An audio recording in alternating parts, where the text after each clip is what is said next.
of hair changing from darker color to white or gray with age is mainly due to genetics. It can be inherited from either parent. The color of our hair is determined by the form of hair pigment that we have. The pigment is actually produced along the hair shaft. And there are two main forms of hair pigment. There's eumelanin and pheomelanin. Eumelanin is what we see in brunettes and darker haired people. And pheomelanin is what we see in blondes and redheads. The cells in our hair bulb produce a little bit of hydrogen peroxide, which is a metabolic byproduct. And typically there's an enzyme called catalase that breaks this down to water and oxygen.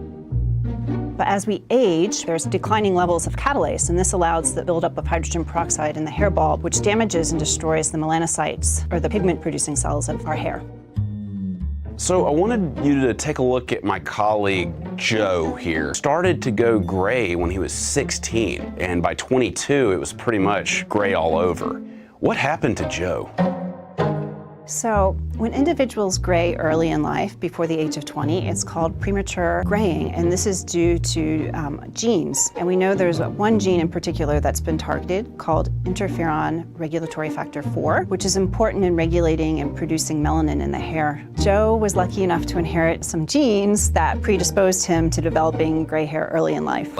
After all, Obama didn't look like this when he showed up at the White House.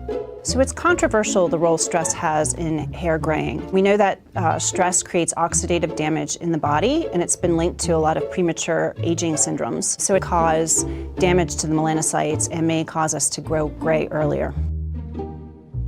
We know that smokers tend to go gray more so than the general population. And again, it's felt that it's probably due to the oxidative damage that smoke causes and how it affects the pigment-producing cells in the hair.